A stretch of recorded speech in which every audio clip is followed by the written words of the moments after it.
नमस्कार, स्वागत है आप सभी का हमारे जारी के गॉसिप्स में। और आज हम बात करने वाले हैं शो झनक के आज के एपिसोड के बारे में। जो आज के एपिसोड जो है वो काफी ज्यादा इमोशंस के रोलर कोस्टर पे चढ़ा हुआ दिखाई दिया, जहां ऐसा लग रहा था कि आज के एपिसोड में तो सिंदूर दान की जो सेरेमनी है वो दिखाई ही जाने वाली है, लेकिन ऐसा नहीं हुआ है।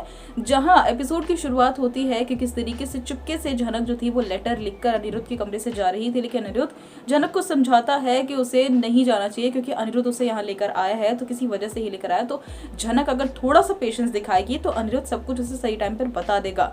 जहाँ जैसे तैसे करके अनिरुद्ध जो होगा वो झनक को रोक लेने वाला है, लेकिन जैसे ही वो अनिरुद्ध के कमरे से निकलेगी कि अनिरुद्ध की माँ जो होगी वो देख लेने वाली है झनक को, और फिर स्टार्ट हो जाने वाली है बातें बननी। जहाँ अनिरुद्ध की माँ को ऐसा लगेगा कि जो झनक है वो पूरी रात ही अनिरुद्ध के कमरे में थी, फिर अनिरुद्ध के बाबा भी आ जाने वाले हैं और बिपाशा भाभी भी आ जाने वाली है और घटिया घटिया बातें करने लगेगी कि क्या तुम पूरी रात अनिरुद्ध के कमरे में थी, पूरी रात तुम अनिरुद्ध के साथ क्या कर रही थी। तो अनिरुद्ध को बुलाया जाने वाला है, तो अनिरुद्ध जो होगा वो चिट्ठी दिखाकर सबको सारी बातें क्लियर कर देने वाला है कि असलियत में झनक आई क्यों थी।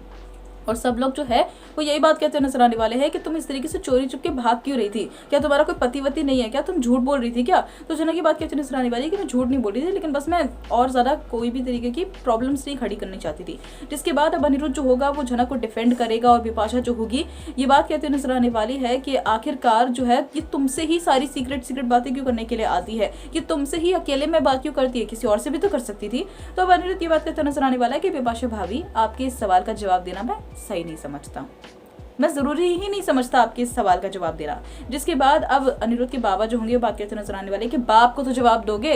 तो अनिरुद्ध कहता है जरूरी तो वो भी नहीं है, अब मैं बस ये चाहता हूँ कि झनक को आप लोग परेशान ना करो। और फिर झनक जो होगी चली जाएगी और सारे परिवार वाले भी चले ही जाएंगे क्योंकि अनिरुद्ध ने सबका मुंह बंद ही कर दिया है। जिसके साथ दिखाया जाने वाला है कि अनिरुद्ध जो होगा अब याद करता हुआ नजर आने वाला है कि किस तरीके से उसकी ठम्मी ने झनक को वही साड़ी पहनने के लिए कहा है जो साड़ी उसने शादी में पहनी थी, और वो साड़ी इस वक्त इसके पास है, अनिरुद्ध के पास है। तो अनिरुद्ध जो होगा वो चुपके से अब वो साड़ी बैग में लेकर आता हुआ नजर आने वाला है और झनक को देने वाला है उसके कमरे में आकर। तो झनक की बात कैसे नजर आने वाली है कि इसमें क्या है और आप इस तरीके से मेरे कमरे में क्यों आए, कितनी सारी बातें बनने लगेगी।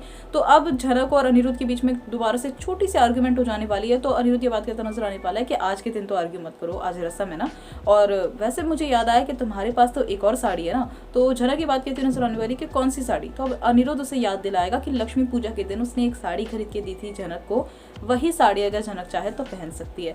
तो झनक की बात कहती नजर आने वाली कि वो साड़ी तो मैं कभी भी नहीं पहनूंगी। तो अब अनिरुद्ध की बात कहेगा कि देखो मैंने कितने प्यार से तुम्हें साड़ी लेके दी, पहली बार तुम्हें कुछ गिफ्ट किया, तुम साड़ी नहीं पहनोगी, कभी ना कभी तो तुम्हें पहनना ही पड़ेगा उसे। तो झनक की बात कहती नजर आने वाली कि आपको कैसे पता कि मुझे कभी ना कभी पहनना ही पड़ेगा। जब वो लोग बात ही कर रहे होते हैं कि तभी रोमी और मिमी आ जाते हैं झनक को लेने के लिए, रेडी करने के लिए। जहाँ अनिरुद्ध और झनक जो होंगे बहुत ज्यादा डर जाएंगे और झट से झनक को अनिरुद्ध जो होगा वो गेट बंद करने के लिए कहेगा, जिससे थोड़ा सा टाइम मिल जाएगा अनिरुद्ध को सोचने के लिए। और अनिरुद्ध ये बात कहता नजर आने वाला है कि इससे पहले पूरा परिवार आकर तुम्हारे कमरे के गेट पर खड़ा हो जाए तुम गेट खोल दो। और अनिरुद्ध जो होता है वो पर्दे के पीछे छुप जाता है और झनक जो होती है गेट खोल देती है। और रोमी मिमी जो होगी वो झनक को ले जाने के लिए आती है और झनक कोई बहाना बना देती है कि उसने टाइम क्यों लगाया इतना सारा दरवाजा खोलने के लिए। और रोमी मिमी जो होगी अब वो झनक के कह लीजिए कि थोड़ी सी शादी की डिटेल्स पूछने लगेगी, थोड़ा मजाक करने लगेगी उसके साथ कि तुमने शादी कर ली और तुमने ये शादी में तो ये साड़ी पहनी थी, तुमने अपने हनीमून पे भी ये साड़ी पहनी थी क्या, और तुमने प्यार कर लिया और शादी भी कर ली, तुम्हें बुरा लगता होगा तुम अपने पति से दूर हो, ये सारी बातें कर रही होगी। तो झनक जो होगी वो चुपके चुपके अनिरुद्ध को देख रही होगी और अनिरुद्ध बार बार मौका ढूंढ रहा होगा कि वो कमरे से निकले, लेकिन वो जा ही नहीं पा रहा होगा। जिसके साथ ही अब दिखाया जाने वाला है कि जो रोमी मिमी होगी वो झनक को कमरे में छोड़कर ही चली जाने वाली है, जिससे झनक को थोड़ा सा जो भी उसका वो काम था वो निपटा ले और फिर अनिरुद्ध कमरे से निकल जाता है। जिसके साथ ही दूसरी तरफ दिखाया जा रहा है कि जो तेजस है उसे फाइनली ये बात पता चल चुकी है कि झनक कहाँ छिपी हुई है।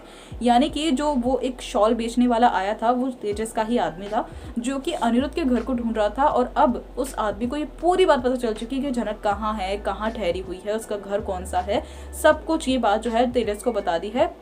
और अब तेजस जो है अगले ही दिन की मॉर्निंग की फ्लाइट लेकर वो कोलकाता जा रहा है, वहां पर झनक को मिलने वाला है और झनक को लेकर आने वाला। और तेजस ने ये सोच लिया है कि अब वो या तो झनक को मार देगा या फिर झनक को साथ में लेकर आएगा, दोनों में से एक ही काम करेगा, या तो अपने साथ झनक को लेकर आएगा या फिर उसी बंगाली बाबू के घर में गाड़ कर आएगा।